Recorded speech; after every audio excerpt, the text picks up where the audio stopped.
Business is really simple. I know that's an outlandish statement to make and a totally crazy claim when you are juggling social media, newsletters, blog posts, new content, Facebook Lives, Instagram stories. It's a lot.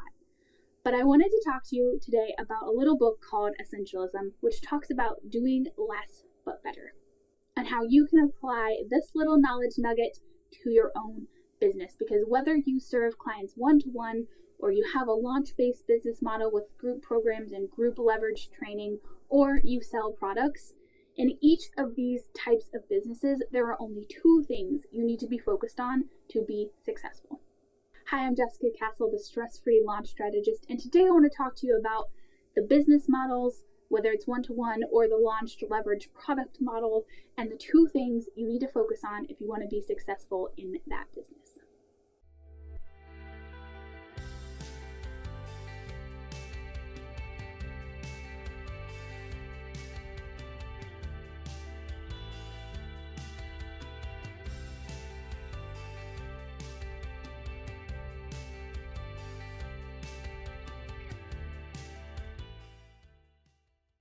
I have been talking to a lot of female business owners lately, and I think we take the pressure of doing all the things to the next level. We already do all the things a lot of times at our houses. We're the cleaners, we're the cookers, we're the keeping the family together-ers. And I think we take that same approach when it comes to our business. But I want to give you some guidance today and a little bit of love and just say that you don't have to do all the things to be successful.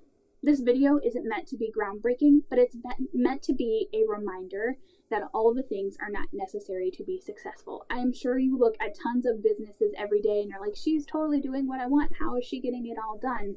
And she might be focusing on just these two things for her business model. The other thing I want to say is that there's tons of different ways to do things, but ultimately there's only two things in each business model that drive it forward. So without further ado, let me dive into the only two things you need to do if you do one-to-one services or consulting. And that is, you need to have conversations and you need to work on your skills and your deep work. I can hear you already worried about your content, your newsletter, your blog posts, etc. But I can tell you for a fact that when you are a one-to-one consultant or a one-to-one coach or one-to-one service provider of any kind, it's unlikely that someone is hiring you at premium prices without ever having talked to you. And if you have that business model where you're getting $1,000, $10,000 clients without a consult, I would love to hear your strategy, so leave that in the comments below. But in most cases, we also like to have those conversations so we can make sure that the person we are bringing in is a good fit to work with us, that they're open to new ideas, that they're action takers. So if you have not gotten enough clients, it is not a traffic problem. It is not a best kept secret problem. It is not any of these things that we kind of turn to where it's like, oh, I need to run Facebook ads, or I need to send more newsletters, or I need to do this. All you need to focus on is getting people on the phone with you. If you want to move your business forward, you've got to have those conversations. Those are where your sales are going to come from. You don't have to send a newsletter. You don't have to write a blog post. Have a landing page that just says book a call with me, and you are good to go to grow in that direction. But the other side of that is that you need to do the deep work. You need to do the learning. You need to do the studying, the developing of your skills. So if you are a health coach, go to health conferences, learn new techniques, try new techniques yourself, read books. If you are a life coach, try tapping, try meditating, try essential oils. Do all these experiments on behalf of your clients to get better at the coaching skills and the lifestyle things you want to develop. If you're a one-to-one service provider, keep taking trainings, keep attending conferences that teach you those hard skills that you're delivering for your clients. Keep seeking out inspiration from other things if you're a graphic designer or some type of artist. But if you just focus on the conversations so that you get the sales, and the deep work so that you continually grow your coaching and your skill base and you become a master of it, you will have a successful one-to-one coaching or consulting business until the end of time. All right, so there's the other really common business model that I work with a lot, which is leverage group coaching programs, DIY things, PDF downloads, paid workshops, live events, product-based businesses, these things that are selling at scale. And you might think, there's so much to do, Jessica. There is no way that there's just two things that I should focus on if I am a scaled business model. But I have some advice for you on that as well. If you are a leveraged business model, products, services, whatever, you're selling at scale, you're selling in mass, there are only two things that I would recommend that you focus on.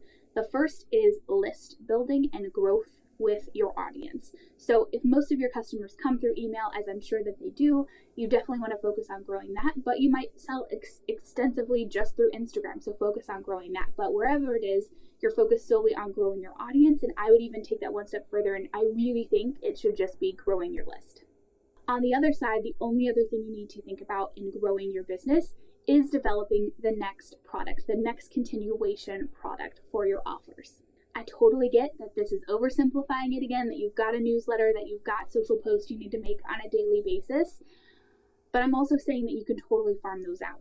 As the business owner, as the person who is solely in charge of the CEO, the big position, the visioning, if you just focus on those two things, you ensure a success for eternity. Again, growing your audience, especially your list. You are selling in mass. So every time someone comes on your list, they're getting sold to, they're going on a wait list, they're getting sold to later, whatever the case might be. You need a constant new stream of new eyes, new customers, new audience that you can work into your sales funnel. So growth is a constant part of that with your list, with your social channels. You need that constant new flow of customers. But once you make a successful sale, the only thing you need to do next is know how to sell them more or what to sell them next. So if you're that product-based business, you need to figure out, how do I get to sell them more of the same thing, or how do I get them to buy these products that are related?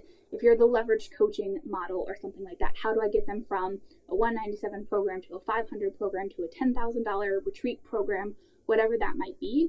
Your role as the CEO, as the face of the business, as the big kahuna, is to develop that customer journey path. What products make sense, in what order, for those people coming into your business as a customer? Because the easiest thing to do is make another sale from someone who already invested with you and then got that great result. So they lost the weight, they changed their life, they got the product that cleaned their house by itself, they organized their home, whatever that might be. If they got a result, they're going to buy from you again. And it's your job to tell them what they should buy. So you're focused on the product development angle, the customer journey angle, whatever you want to call it, of what product do they need next in order to take this result further? Or if they solve this one problem, what's another problem they might have that's tangential that you want to create a product or a course to sell for? Of course, in all of these recommendations, you need to be good at the sales conversations for those one-to-one. That's a skill you have to develop. You have to be good at copywriting if you're selling via simply email and sales pages. There's skills you need to develop here. But if you only focus on the conversations and the deep work, if you're the one-to-one, and you only focus on the list and audience growth and then the product development of the leverage business model, those are really the only things that get you the first sale and the next sale. And you're not a business if you're not making the money. So you have to focus on those things that turn you into a business and not just a really expensive but super cool hobby. I know you probably have a lot of objections bubbling up about, you don't think this could work, you've got tons of other things to do. I totally get it. But if it comes down to you have 2 hours in a week and you spent 1 hour getting 20 conversations booked for the next week and you spent 1 hour working on your coaching skills, that would be a successful one-to-one coaching business. And the other side, if you had those 2 hours and you spent 1 hour on developing a really great Facebook ad that was going to grow your list in evergreen mode, and you spent 1 hour working on the outline of a new product or a new course, that would also lead to that long-term success of that business model. I'm sharing this not because Essentialism is a new concept or a new book, but I'm sharing this as a result of the 99 Problems project that I've been working on and talking to so many women who are overcomplicating it because they're focused on doing all the things instead of the things that actually turn them into a business and actually make them money and actually allow them to not have the stress of where their next client or sale is coming from. I hope you enjoyed this video and that you will take something in from here and help simplify your business in order to create more success. But otherwise, I hope you have a great rest of your week, and I will see you back here next week with another stress-free launch tip.